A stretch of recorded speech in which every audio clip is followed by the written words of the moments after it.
Friends एक बार फिर vacancy की जानकारी लेके आए दोस्तों।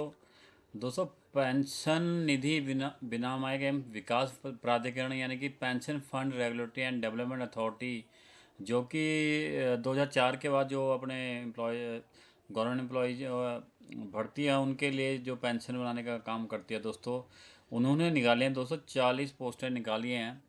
असिस्टेंट मैनेजर के ग्रेड ए लेवल की पोस्टें हैं दोस्तों। काफ़ी अच्छी वैकेंसी है और अच्छी खासी इसमें सैलरी रहने वाली है। तो दोस्तों ये जो इनकी रजिस्ट्रेशन है कल इनकी 2 जुलाई से शुरू हो जाएगा और 6/8/2025 तक जारी रहनी है।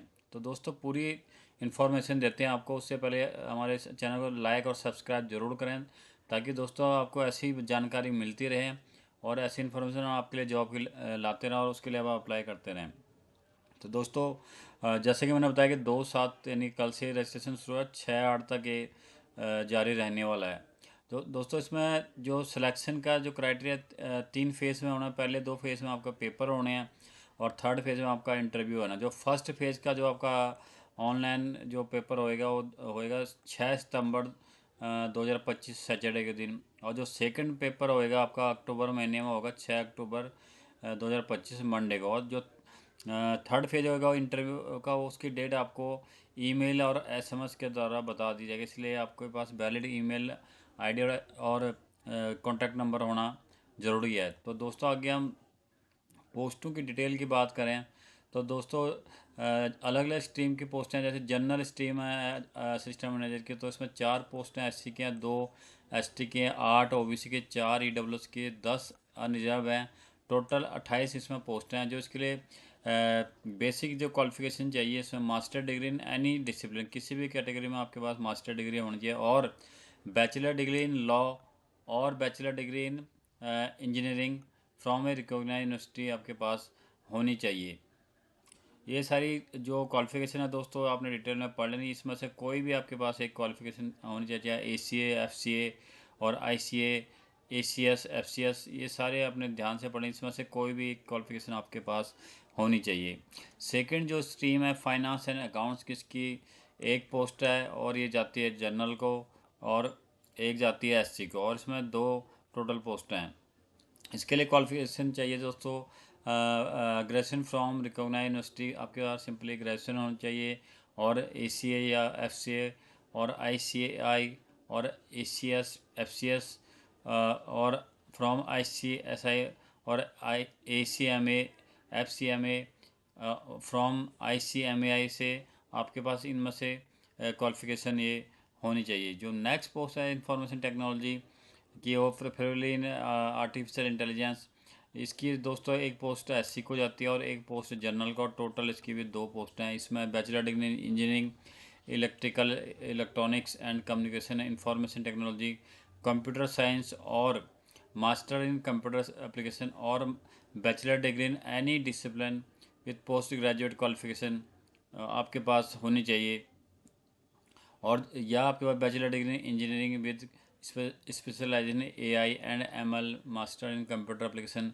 इनमें से कोई भी आपके पास क्वालिफिकेशन होनी चाहिए। जो नेक्स्ट जो स्ट्रीम है दोस्तों रिसर्च इकोनॉमिक की, इसकी एक पोस्ट OBC को जाती है एक पोस्ट, और टोटल इसकी एक ही पोस्ट है। और नेक्स्ट है रिसर्च स्टैटिक्स की, इसकी एक पोस्ट ST को जाती है, एक पोस्ट जनरल को, टोटल 2 इसकी पोस्टें हैं।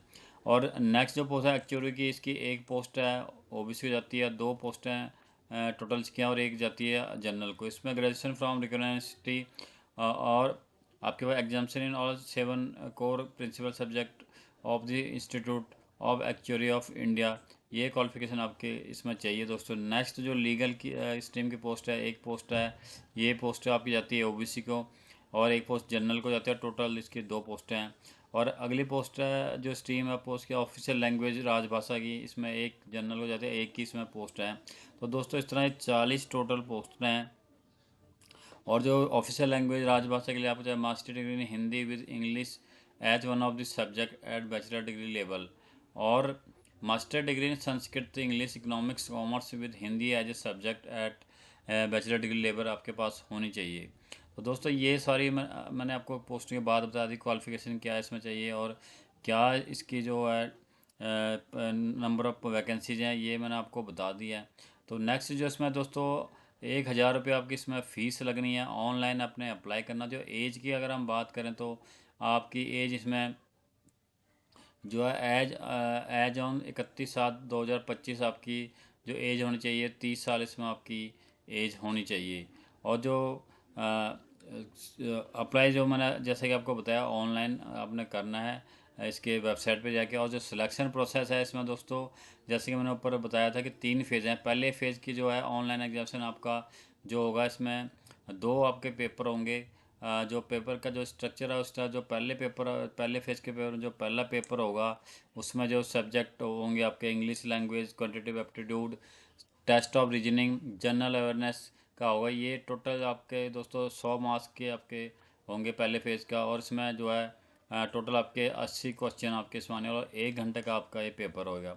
और जो दूसरा पेपर होगा पहले फेज़ में उसमें जनरल स्ट्रीम का और इंफॉर्मेशन टेक्नोलॉजी, फाइनेंस, अकाउंट्स, ये जो भी स्ट्रीम से रिलेटेड है उसका होगा। लीगल का होगा, ऑफिशियल लैंग्वेज राजभाषा का होगा। और ये दोनों जो ये पेपर है, पेपर 2 इसमें 100 नंबर के ये आपके पेपर होने वाले हैं। और इसमें टोटल 50-50 नंबर के होंगे और 40-40 मिनट के ये आपके पेपर होने वाले हैं। जो फेज़ 2 का आपका होगा दोस्तों पेपर, इसमें जो पहला जो पेपर होगा इसमें ऑल स्ट्रीम होगा। इसमें इंग्लिश और डिस्क्रिप्टिव टू टेस्ट और ड्राफ्टिंग स्किल, इसमें 100 जो आपके मार्क्स का होगा। 3 क्वेश्चन इसमें होंगे दोस्तों, क्योंकि डिस्क्रिप्टिव टाइप का है तो 3 इसमें क्वेश्चन है और 60 मिनट का पेपर होगा। और जो नेक्स्ट जो पेपर होगा इसमें सेकंड फेज में वो होगा जनरल स्ट्रीम का multiple choice question on subject commerce, accountancy, management, finance, costing, company act, economics and pension sector का होगा। 100 नंबर का होगा। और इसमें 50 इसमें क्वेश्चन यानी कि एक क्वेश्चन 2 नंबर का होगा। 40 मिनट का ये आपका पेपर होने वाला है। क्योंकि ऑब्जेक्टिव टाइप है तो इसमें ऑब्वियसली टाइम थोड़ा कम दिया गया। जो इसमें अगला जो पेपर जो उसमें अगला जो है इसमें जो सब्जेक्ट हुआ है इंफॉर्मेशन टेक्नोलॉजी का, ये भी 100 नंबर का होगा और 50 इसमें क्वेश्चन होंगे। और 40 मिनट का ये आपका पेपर होने वाला है। तो दोस्तों ये जो नेक्स्ट है उसके बाद जब आपका पेपर आप ऊपर से जब क्वालिफाई कर जाएंगे उसके बाद आपका इंटरव्यू का फेज आएगा। इसमें वही होगा जो only the short list candidate after phase 2 will be card for interview. जिन्होंने फेज 1 करके उसका फेज 2 का पेपर क्लियर किया कर लिया होगा उनको ही इंटरव्यू के लिए कॉल किया जाएगा। कैंडिडेट में ऑप्ट फॉर इंटरव्यू इधर इन हिंदी और आपके पास ये भी ऑप्शन होगा कि आप इंटरव्यू हिंदी में देना चाहते हैं या इंग्लिश में। इसके आपके पास ऊपर एक कोई बर्डन नहीं होगा कि भी आपने इंग्लिश की में तैयारी करनी है। जो जिसमें भी आप कंफर्टेबल हैं उसी में आपका इंटरव्यू लिया जाएगा। तो दोस्तों ये एक अच्छी मतलब इन्होंने ऑप्शन दिया है। और दोस्तों इस नोटिफिकेशन को आपने एक बार ध्यान से पढ़ लेना। ₹1000 इसमें आपकी फ़ीस लगनी है। और इसमें आप जो नोटिफिकेशन है इसके साथ एक एनेक्सर लगाया जिसमें इन्होंने टोटल सिलेबस आपको दिया है। उस सिलेबस के हिसाब से आपने दोस्तों तैयारी करनी है। और 2/7 से इसकी रजिस्ट्रेशन और 6/8 तक रजिस्ट्रेशन इसकी रहने वाली है। ये सारा इसमें इंफॉर्मेशन आपको क्राइटेरिया बताया गया है। इसको आपने एक बार ध्यान से पढ़ लेना। टाइम बहुत है, इसको पढ़ने के बाद आपने अच्छी तरह से जो जो डॉक्यूमेंट रिक्वायर्ड है स्कैन कर लेना है अपलोड करने के लिए। उसके बाद आपने दोस्तों अप्लाई करना है। और इसमें साथ में जो मैंने जैसे बताया कि एनेक्सर लगा रखा है जिसमें आपको सिलेबस सारा डिटेल में बताया गया। उस सिलेबस को आपने ध्यान से पढ़ के उसके बाद आपने बुक्स ले लेने और उसके हिसाब से आपने तैयारी करनी। सिलेबस सारे इसमें आपको मिल जाएगा दोस्तों। ये सिलेबस देख के आपने अपनी तैयारी करनी है। उससे पहले आप इस नोटिफिकेशन को ध्यान से पढ़ लें, उसके बाद ही आप अप्लाई करें और अपनी नौकरी पक्की करें। और हमें साथ में सब्सक्राइब लाइक ज़रूर कर रहे हैं। धन्यवाद।